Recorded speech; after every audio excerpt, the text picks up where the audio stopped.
welcome to a new edition of the Neon Jazz interview series with Kansas City jazz bassist and educator Jeff Harshbarger of the Purna Loka Ensemble. He talks about their new 2020 CD Metaraga and the origins of this band. It's from the minds of an Indian classical violinist and mathematician, and they are part of the multi-Grammy award-winning Turtle Island Quartet. Along with Jeff and some other friends, they have created a new musical syntax based on a geometric framework that integrates Indian classical music and Western music, encompassing elements from classical, blues, and jazz. The result is a sound that is quite intriguing and very refreshing. So please, get to know Jeff and this project and dig this interview, my friends. Jeff, thanks for taking a minute out. Thank you for reaching out with the music. I love it, and I'm looking forward to talking about it a little bit. Right on. The beauty of this project is, it's kind of what I was thinking about with Bill last night. I love you cats that are doing these reinventing notions. You have such a creative id that you take them and you splice them into all of these interesting, beautiful directions, and this one's kind of a mathematical amalgamation of all of these different genres of music, and it sounds so good. So before we get into that, talk to me about kind of the origins or the big bang, so to speak, of how this began. When I first met Purna, it was at another concert. Our mutual friend, Gregory Sandemirsky, introduced us, and he's a great violinist. He was in the symphony for a long time. And Gregory is one of the more critical musicians I know. So when he comes up to me and says, "You have to hear this guy. He's amazing. You have to hear it," I take it very seriously. And so Purna and he asked me to join him at a benefit concert once. He was doing some traditional Indian music, and then he has this idea that he was working on, and he asked me just last minute to come sit in and just improvise with them. So we had a quick rehearsal just to see the ideas, kind of what they had come up with, and just improvise this piece together. And I hadn't really done anything quite like it. I mean, I really enjoy improvising, but his language is so different. His technique is terrifying, actually. There aren't many people that can do what he can do on the violin. So it was super intriguing from the get-go, and we just got along musically really well right off the bat. Over time, he's explained a little more, as he's been working on this music theory, he's been explaining it, and we just sort of check in with one another, and he shows me where it's moved on to, and to figure out how we can deal with it together. And it's like exploring a language, like a new facet of a language that, you both share very little of the same vocabulary, but you find that ground where you can communicate together and you move on from there. The conversation sounds like it's, relaxed, it's free. It sounds like you just found a really good niche with these guys. Is that accurate?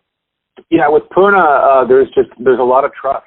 He knows what he does, and he doesn't know what I do, and he just trusts that whatever I do will fit in, and we kind of work on it together, and vice versa. I listen to his ideas and try to do the right thing by it.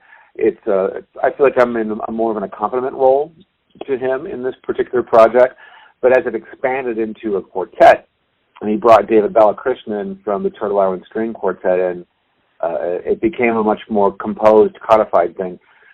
David is very good at walking through both worlds of Indian and Western music, so he was the perfect choice to expand on Purna's ideas, get things written down in some Western notation.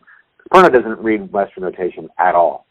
He doesn't communicate with a Western musicians, technically or any kind of training lingo. He just doesn't have it. He doesn't come from that tradition. So it was really good to have a guy that's familiar with a lot of the concepts what Purna was using as his jumping off point. And that made it all the difference in the world. And then the tabla player, Amit, he has been Purna's accompanist for years. So he knows Purna very well. He knows his Indian language. He knows his phrasing and when he's going to turn. They play together quite well. It's a very interesting, kind of a natural mix of musicians, even though on paper it doesn't look like we get along very well. It ends up being pretty good stuff. So let me ask you this. What do you want the listener that buys this or downloads this to get from this experience? I mean, like everything else, I just want them to enjoy the sound and have a great musical artistic experience listening to whatever it is this is called. I don't really know. It's not. I wouldn't call it a fusion because that ends up, that brings up a lot of really negative connotation that we're careful to avoid. Those kind of sounds. Purna insists, and I would agree with him, that it's just a new way of playing music. It's a new language. The more we do it together, like the deeper we're getting into it. So this album, I would consider a jumping off point. I would consider it sort of the beginning of this new thought. Well, it's a great thought, man. Jeff, thank you for taking a minute out to talk about the new album and the new venture, and good luck with it, man. Thank you, Joe. I appreciate it. Thanks for listening and tuning in to another Neon Jazz interview, where we give you a bit of insight into the finest cats from India, Kansas City, and spots all over the globe, giving fans all that great music. And thanks to Jeff for his continued support and music in the Kansas City scene, and for opening up about this new project. If you want to hear more interviews, go to Famous Interviews with Joe Domino in the iTunes Store. Visit neonjazz at youtube.com, and for everything Neon Jazz all the time, go to the neonjazz.blogspot.com. Until next time, enjoy the jazz, my friends.